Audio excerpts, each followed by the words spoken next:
Et avant de parler de l'actualité sportive, voici un exemple d'émancipation et de libération par le sport. Nous sommes en Iran, où à l'initiative d'une Irlandaise et d'une Française, des femmes s'adonnent au surf. Et tout cela donne des images étonnantes, car ces jeunes Iraniennes doivent pratiquer la discipline en respectant leur religion.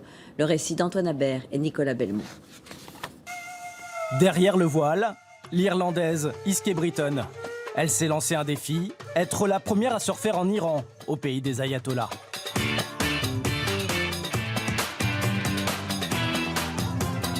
Iske Britton débarque planche sous le bras, accompagnée de la réalisatrice française Marion Poiseau.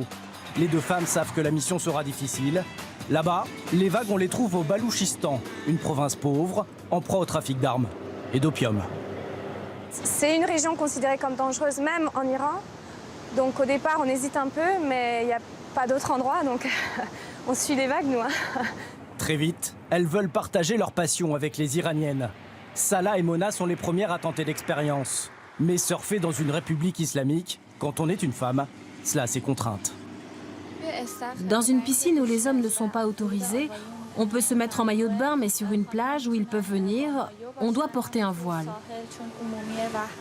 Je ne pense pas qu'il existe beaucoup d'endroits dans le monde où on doit se couvrir pour faire un sport dans l'eau. Je n'ai encore jamais fait ça, mais je suis sûre que ça va être drôle et que ça en vaut la peine. On a récupéré des cagoules en lycra et après le reste, on s'est adapté en fonction de comment on pouvait surfer convenablement sans que ce soit trop lourd.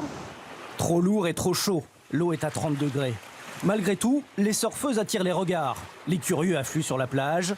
Un membre du Parlement iranien vient même à leur rencontre. Il touche pour la première fois une planche de surf.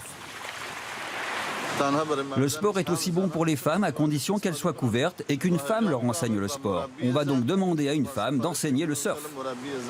Les autorités sont enthousiastes et la population locale aussi. Elles découvrent le surf et ce sont des femmes sur les planches. Vous vous relevez lentement et vous surfez. Il y a des garçons qui nous ont demandé si eux aussi ils avaient le droit d'en faire, parce qu'ils ont pensé que c'était un sport pour les femmes du coup. Et comme c'était la première fois qu'ils voyaient du surf, et puis la réaction c'est qu'ils ont voulu essayer et de suite ça a généré de l'enthousiasme. Un an après cette initiation, la première école de surf du pays a été créée sur place. Garçons et filles s'y côtoient. C'est une histoire qui fait du bien parce qu'on n'en voit pas souvent arriver du Moyen-Orient des histoires positives, donc ouais, le pari est gagné. Ouais. Le sport comme outil d'émancipation, c'est déjà le cas dans la capitale, Téhéran.